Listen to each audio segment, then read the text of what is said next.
हारून अल रशीद के बेटों में सबसे मशहूर किस्सा उनके इस बेटे का है जिसने दुनियावी जाहो जलाल पर दरवेशी को तरजीह दी।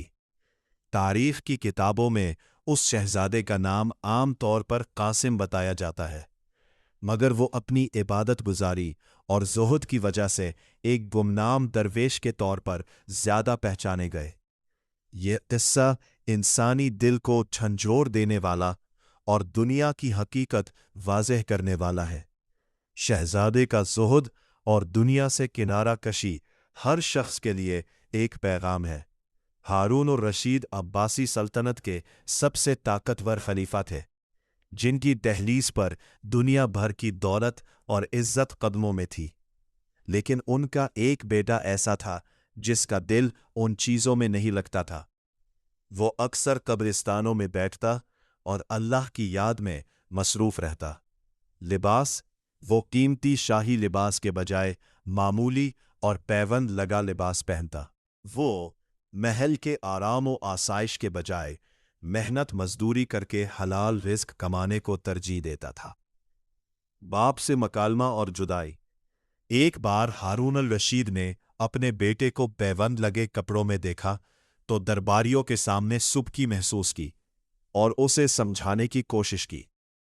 बेटे ने कोई बहस नहीं की, बल्कि दीवार पर बैठे एक परिंदे की तरफ इशारा किया और कहा, ए परिंदे, तुझे इस अल्लाह का वास्ता जिसने तुझे पैदा किया, मेरे हाथ पर आकर बैठ जा। परिंदा फौरन उड़कर शहजादे के हाथ पर आ बैठा। फिर उसने परिंदे को उड़ जाने का कहा और अपने वालिद से मुखातिब होकर कहा, अब्बा जान, असल बादशाही वो है जिसके सामने मखलूक सर तस्लीम खम कर दे, ना कि वो जो ताकत और माल के जोर पर हासिल की जाए।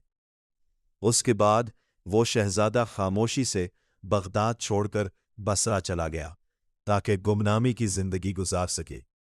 बसरा में मजदूरी और आखिरी अय्याम। बसरा में उसने अपनी शनाख्त छुपाए रखी और हफ्ते में सिर्फ एक दिन, हफ्ता के रोज मजदूरी करता। जितना कमा लेता उससे पूरे हफ्ते का गुजारा करता और बाकी वक्त इबादत में गुजारता। जब वो बीमार हुआ तो जिस शख्स के यहाँ वो काम करता था उसे एहसास हुआ कि ये कोई आम इंसान नहीं है। नज़ा के आलम में शहजादे ने इस शख्स को एक अंगूठी दी जो उसकी शाही निशानी थी और वसीयत की, मेरी वफात के बाद मुझे इसी पुराने लिबास में दफन करना। ये अंगूठी खलीफा हारून अल रशीद तक पहुंचा देना और कहना कि आपके मुसाफिर बेटे की अमानत है। हारून अल रशीद का रद्द अमल। जब शहजादे का इंतकाल हुआ और वो अंगूठी हारून अल रशीद तक पहुंची तो खलीफा धाड़े मारकर रोने लगा।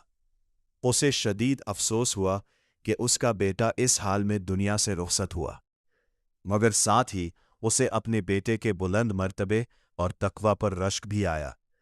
ये किस्सा हमें याद दिलाता है कि हकीकी सुकून इख्तिदार या मालो दौलत में नहीं, बल्कि अल्लाह की मारिफत और नफ्स के इत्मीनान में है।